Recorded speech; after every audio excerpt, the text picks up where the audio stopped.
தொல்லை இரும்பிறவி சூழ்ந்தலை நீக்கி அல்லல் அறுத்தானந்தமாக்கியதே எல்லை மறுவான் நெறியளிக்கும் ஆதவூரெங்கோன் திருவாசகம் எனுந்தேன். திருச்சிற்றம்பலம். நாம் திருவாசகத்தின் 4வது பாடலான போற்றி திரு அகவலின் விளக்கத்தை பார்த்து கொண்டிருக்கிறோம். இதுவரை 29 வரிகளுக்கான விளக்கத்தை பார்த்து முடித்துள்ளோம். மேலும் பல வரிகளுக்கான விளக்கத்தை இன்றைய வீடியோவில் காண்போம். கருங்குழல் செவ்வாய் வெண்ணகை கார்மையில் ஒருங்கிய சாயல் நெருங்கி உள்மதர்த்து கச்சர நிமிர்ந்து கதிர்த்து முன்பனை செய்திடை வருந்த எழுந்து புடைபரன் தீர்க்கிடை போகா இளமுலை மாதர்த்தம் கூர்த்தன் நயன கொள்ளையிற் பிழைத்தும் பித்த உலகர் பெருந்துரை பரப்பினுள் மத்த களிரெனும் அவாவிடை பிழைத்தும். சென்ற சில வரிகளில், அதாவது போன வீடியோவில் நாம் பார்த்தோம், ஒரு ஜீவனானது எவ்வளவு கஷ்டங்களை அனுபவித்து அதில் இருந்து எல்லாம் பிழைத்து ஒரு மனிதனாக பிறக்கின்றது என்பதை பார்த்தோம். அது ஒரு தாயின் உதரத்தில் இருக்கும் பொழுதே எவ்வளவெல்லாம் துன்பங்களிலிருந்து பிழைத்து வெளியில் வருகிறது.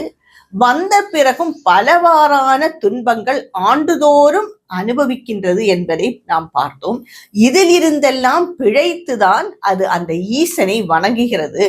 ஏனென்றால் இந்த மனித பிறவிக்கு மட்டும்தான் ஈசனை வணங்கி அடைய முடியும்.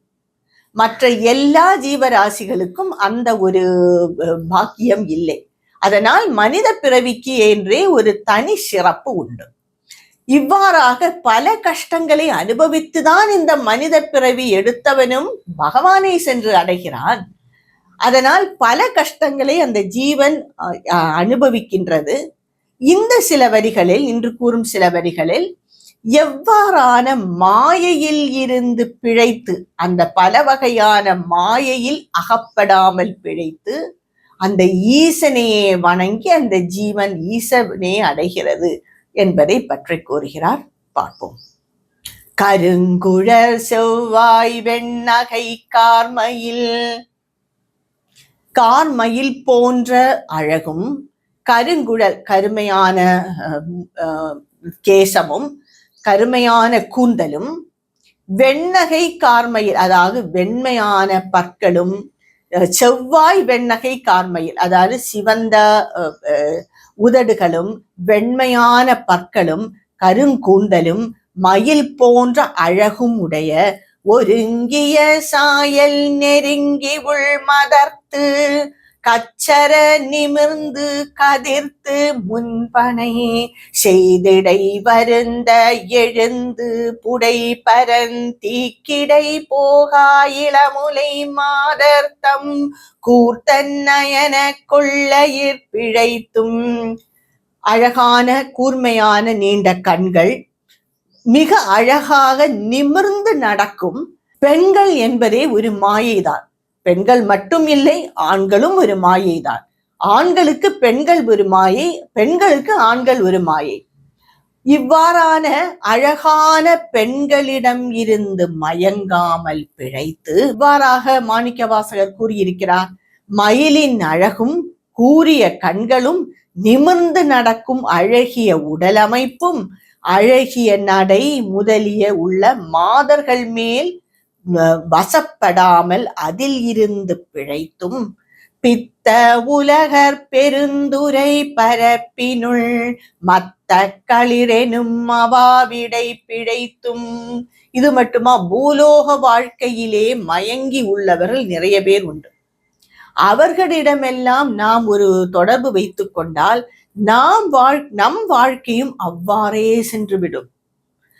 உலக வாழ்க்கையிலும் உலக சுகத்திலுமே பித்து பிடித்து இருப்பவர்கள், பைத்தியம் போல் உள்ளவர்கள் நிறைய பேர் உண்டு. அவர்களிடம் எல்லாம் இருந்து தப்பித்தும் பிழைத்தும் அவர்கள் எல்லாம் எவ்வாறாக மாணிக்கவாசகர் கூறுகிறார் என்றால், ஒரு மத யானை போல உள்ளவர்கள் அவர்களிடமெல்லாம் இருந்து பிழைத்து கல்வி என்னும் பல்கடற் பிழைத்தும் செல்வம் என்னும் அல்லலிற் பிழைத்தும் நல்குரவென்னும் தொல்விடம் பிழைத்தும் புல்வரம்பாகிய பல்துறை பிழைத்தும். இது அடுத்த மாயை. கல்வி என்பது ஒரு பெரும் மாயைதான். அது கடல் போன்றது. எந்த ஒரு கல்வியானாலும் சரி, அந்த கடலை தாண்டி, கல்வி என்னும் கடலை தாண்டி போகவே முடியாது. ஆன்மீகமானாலும் சரி, அது ஒரு பெருங்கடல், அது உலகளவானது. அந்த ஆன்மீகத்துக்கே அப்படி என்றால் வேறு பல உலக வாழ்க்கையில் சம்பந்தப்பட்ட கல்விகள் இருக்கின்றதே. எவ்வளவோ சப்ஜெக்ட்ஸ் இருக்கிறது, என்னென்ன சப்ஜெக்ட்ஸோ இருக்கிறது. என்ஜினியரிங், மெடிசின் தான் இன்று காலத்தில் கொடிகட்டி பறக்கிறது. வேறு எவ்வளவோ துறைகள் இருக்கின்றன. இது எந்த கல்வியானாலும் சரி, நாம் அதை கடக்கவே இயலாது. இந்த வரம்பில் நின்று கொண்டு, கரையில் நின்று கொண்டு பார்த்து கொண்டே இருக்கலாம். ஒரு சில அடிகள் உள் வைக்கலாம். அவ்வாறு வைத்தவர்களே என்னவோ அந்த கடலை தாண்டி விட்டது போல் அவர்களாவே கற்பனை செய்து கூறுவார்கள். இதை மற்றவர்களும் நம்பி விடுவார்கள். கல்வி என்பது ஒரு பெரும் கடல். அதை என்றுமே நம்மால் முழுமையாக அளக்கவே முடியாது. இது ஒரு பெரும் மாயை. சரி, இந்த வெளி உலகிலான கல்வி நமக்கு ஏதாவது பிரயோஜனப்படுமா? பிரயோஜனப்படும். எவ்வாறாக என்றால், பணம் சம்பாதிப்பதற்கும் ஒரு உலக வாழ்க்கையில் ஒரு பெரும் நிலையில் கொஞ்சம் காலம் இருப்பதற்கும் அது உதவுமே தவிர, நமக்காக நாம் சம்பாதிப்பது அந்த சிவனை பற்றின அறிவு மட்டும்தான். கல்வி என்பது ஒரு பெரும் மாயை. அடுத்த மாயை செல்வம். இதனிடம் பெரிய மாயை செல்வம். இந்த செல்வம் ஒன்று வந்துவிட்டால் தானாகவே நமக்கு மற்றவர்களிடம் ஒப்பிட்டு பார்க்க வேண்டும் என்று தோன்றிக்கொண்டே இருக்கும். இது துன்பத்தில் தான் வந்து முடியும். இது செல்வம் என்பது அடுத்த மாயை. வறுமை அது பெரும் தொல்லை. அந்த பசி என்றோ இல்லை, நமக்கு இல்லை என்று ஒன்று தோன்றல் வந்துவிட்டால் என்னதான் இருந்தாலும் அது திருப்தியே கொடுக்காது. எனக்கு இது இல்லையே, சில பேருக்கு எல்லாம் இருக்கும், ஆனால் இல்லையே என்ற ஒரு உணர்வு வந்துவிடும். வந்தால் அது நம்மை பாடாக படுத்திவிடும். அது பெரும் தொல்லையை கொடுக்கும். இவ்வாறான பல வகையான மாயைகள் உள்ளன. இதில் இருந்தெல்லாம் பிழைத்து என்ன செய்கிறான் இந்த ஜீவன்? தெய்வமென்பதோர் சித்தமுண்டாகி முனிவிலாததோர் பொருளது கருதலும் 6 கோடி மாயா சக்திகள் வேறு வேறு தம் மாயைகள் தொடங்கின ஆத்தமானாரயலவர் கூடி நாத்திகம் பேசி நாத்தழும் பேரினர். தெய்வம் உண்டு, அதை நாம் சரணடைய வேண்டும் என்பதை நாம் உணர்வதற்கே மாணிக்கவாசகர் கூறுகிறார் 6 கோடி மாயா சக்திகள் உள்ளனவாம். 1 2 இல்லை. இந்த கடல், கல்வி, செல்வம் இதெல்லாம் 1 2 6 கோடி மாயா சக்திகள் உள்ளன. அதை தடை செய்வதற்கு தெய்வம் உண்டு, அது ஒன்றுதான் உண்டு, அதை நாம் சரணடைய வேண்டும் என்று புரிவதற்கே 6 கோடி மாயா சக்திகள் இருக்கின்றன. அது பலதும் உண்டு. கோபம் பெரும் மாயா சக்தி. எதற்காக கோபப்படுகிறோம் என்று தெரியாமல் கோபப்பட்டு கொண்டிருப்போம். பெரும் மாயா சக்தி. இந்த மாதிரி குணங்கள் எல்லாம் ஈசனிடம் இருந்து நம்மை விலக்கிவிடும். வெறுப்பு, கோபம் வந்தால் எல்லோரும் வெறுப்பார்கள். வெறுப்பு, விரக்தி, அடுத்தது வருவது விரக்தி தான். என்ன, யாருமே நம்மை விரும்ப மாட்டார்களே என்பது விரக்தி. பொறாமை, சுயநலம், இவையெல்லாம் வேறு வேறு ஆன மாயா சக்திகள். நாம் இறைவனை உணர்வதற்கு தடையாக நிற்கும் மாயா சக்திகள் என்று தெளிவாக கூறுகிறார் மாணிக்கவாசக அடிகளார். இந்த மாயா சக்திகள் இடம் இருந்தெல்லாம் தப்பித்து விட்டோம் என்றே வைத்துக் கொள்ளுங்கள். ஆத்தமானார் அயலவர் கூடி நாத்திகம் பேசி நாத்தழும் பேரினர்.